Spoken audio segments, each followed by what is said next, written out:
Bismillahirrahmanirrahim. Assalamu alaikum. This is called Waqar Khanzada and you are watching Waqar Khanzada official YouTube channel.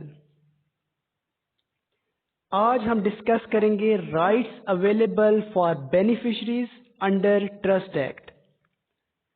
Trust act के तहत कौन कौन से rights available हैं beneficiary के लिए, और ट्रस्टी क्या होता है, बेनिफिशरी क्या होता है, ट्रस्ट खुद एक कौन सा एग्रीमेंट है, वो सारा हम आज इसमें डिस्कस करेंगे। ट्रस्ट के हवाले से कुछ बताता चलूं। ट्रस्ट दो तरह का होता है। ट्रस्ट फैमिली में भी क्रिएट किया जा सकता है और फैमिली से बाहर भी क्रिएट किया जा सकता है। एक पर्सन ने फैमिली में ही ट्रस्ट क्रिएट किया अपने बच्चों के लिए, तो उसने अपनी बीवी को ट्रस्टी मुकर्रर कर दिया।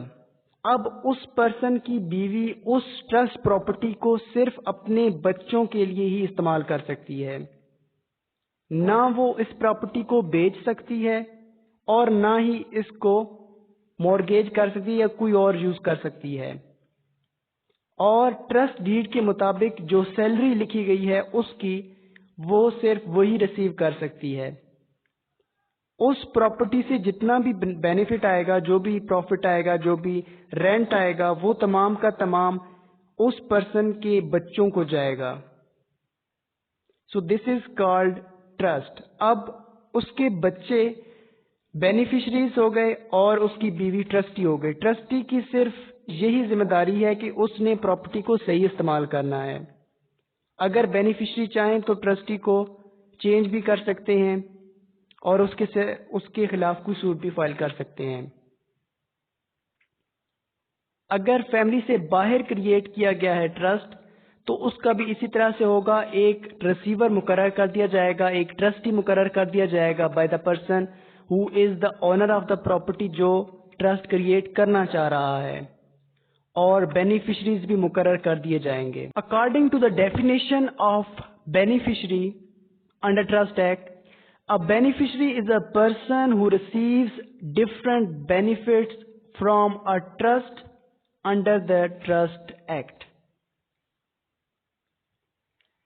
Now, what is trust? In law, a trust is a relationship where property is held by one person for the benefit of another person. A trust is created by the owner, who is called grantor, and who transfer his property to a trustee who will be known as receiver also. The trustee holds that property for beneficiaries. Now there are different rights of beneficiaries available under this act. First one is right to rent and profit. अगर कोई property rent पर दी गई है तो उसका तमाम rent beneficiaries में distribute कर दिया जाएगा। अगर एक बेनिफिशरी है तो तमाम का तमाम रेंट उसी को दे दिया जाएगा, और अगर एक से ज्यादा हैं तो देन डिवाइड कर दिया जाएगा। अगर कोई एग्रीकल्चर लैंड है जिससे मंथली प्रॉफिट आ रहा है या ईयरली प्रॉफिट आ रहा है, तो फिर उसका तमाम का तमाम प्रॉफिट बेनिफिशरीज में डिवाइड कर दिया जाएगा, डिस्ट्रीब्यूट कर दिया जाएगा। Second one is right of specific execution. For example, the grantor of the trust announced some specific benefits for beneficiaries.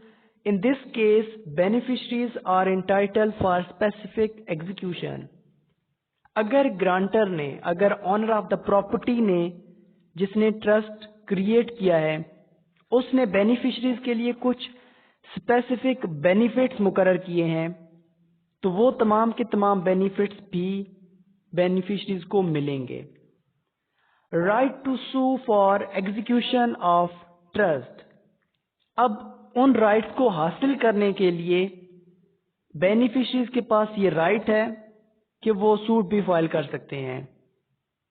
अगर ट्रस्टी वो तमाम के तमाम बेनिफिट्स बेनिफिशरीज को नहीं दे रहा, तो उस ट्रस्टी के खिलाफ सूट भी फाइल किया जा सकता है by the beneficiary.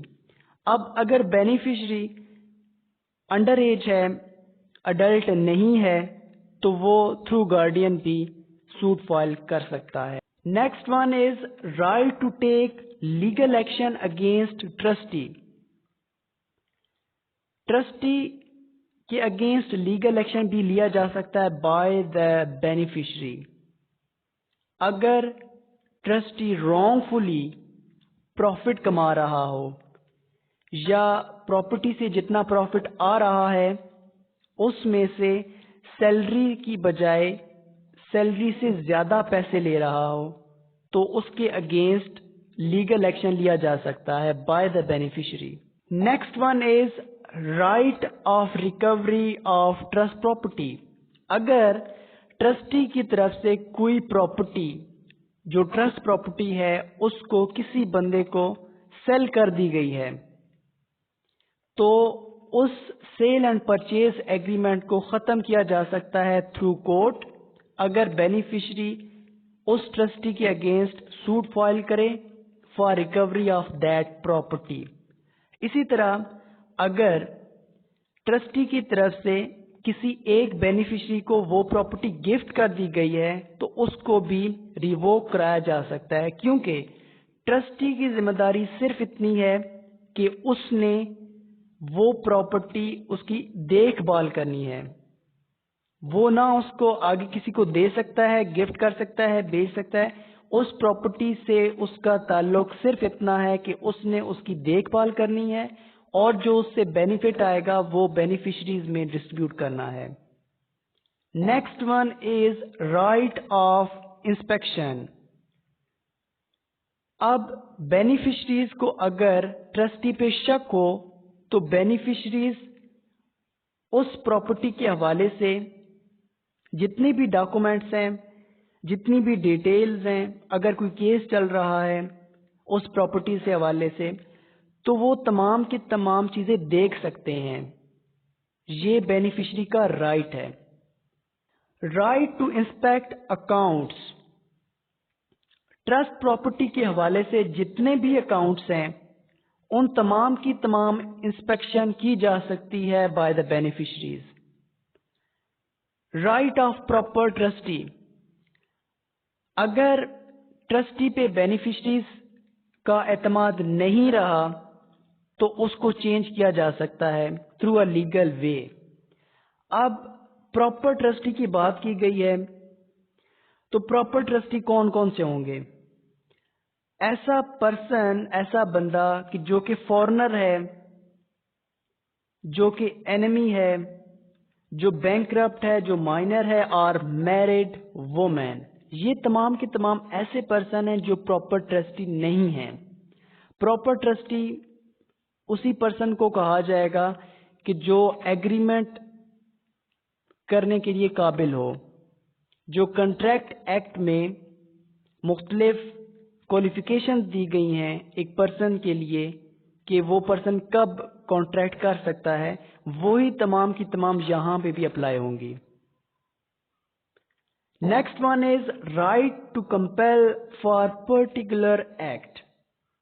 Beneficiary has a right to compel his trustee to perform any particular act of his duty as he is under obligation to perform this act and has a right to refrain from committing any breach of instrument of trust. Beneficiaries अगर चाहें तो वो compel कर सकते हैं, pressurise कर सकते हैं ट्रस्टी को to perform certain acts. Certain acts का मतलब वो तमाम एक्ट्स जो कि जरूरी हैं अपनी ड्यूटी को पूरा करने के लिए। Next one is right to receive information. अब बेनिफिशियरी का ये राइट है कि वो प्रॉपर्टी के हवाले से जो भी इंफॉर्मेशंस हैं वो कलेक्ट कर सकता है। सेम इसी तरह कि जिस तरह वो इंस्पेक्शन कर सकता है, अकाउंट्स की इंस्पेक्शन कर सकता है, डॉक्यूमेंट्स की इंस्पेक्शन कर सकता है, इसी तरह इंफॉर्मेशन भी ले सकता है कि प्रॉपर्टी से कितना प्रॉफिट आ रहा है, कैसे डिस्ट्रीब्यूट किया जा रहा है और एग्रीमेंट में क्या लिखा हुआ है। Right to remove the trust. अगर बेनिफिशरीज चाहें तो वो उस ट्रस्टी को रिमूव कर सकते हैं। अगर उस पर कोई एलिगेशन हो या वो अपनी ड्यूटी सही परफॉर्म ना कर रहा हो या करप्ट पर्सन हो, तो फिर उसको रिमूव किया जा सकता है। ये तमाम का तमाम राइट है बेनिफिशरी का। लेकिन उसके लिए उन्हें कोर्ट में पिटीशन फाइल करनी पड़ेगी to remove the trustee. Then उस ट्रस्टी को रिमूव करके कोई नया ट्रस्टी भी मुकर्रर किया जा सकता है by the court. And last one is and the trust. Under the provision of this act, if all the current and reminder beneficiaries agree, they can file a petition in the court to end the trust. Same इसी तरह जिस तरह trustee को remove करने के लिए भी petition file करनी पड़ेगी, इसी तरह ट्रस्ट को भी खत्म करने के लिए ये तमाम ऑब्लिगेशंस हैं बेनिफिशरीज पे कि उन्होंने सूट फाइल करना पड़ेगा, पिटीशन फाइल करनी पड़ेगी कोर्ट में। क्योंकि ये ट्रस्ट प्रॉपर्टी अब उन तमाम बेनिफिशरीज की ही ऑनरशिप है, वो उसको जिस तरह से चाहें यूज करें। लेकिन उस ट्रस्टी को रिमूव करने के लिए और ट्रस्ट को ख़त्म करने के लिए, ताकि डायरेक्ट वो ट्रस्ट प्रॉपर्टी उनकी ऑनरशिप में आ जाए, ये तमाम काम करने के लिए उनको कोर्ट में जाना पड़ेगा और कोर्ट में इस ट्रस्ट को ख़त्म करवाना पड़ेगा। Thank you so much.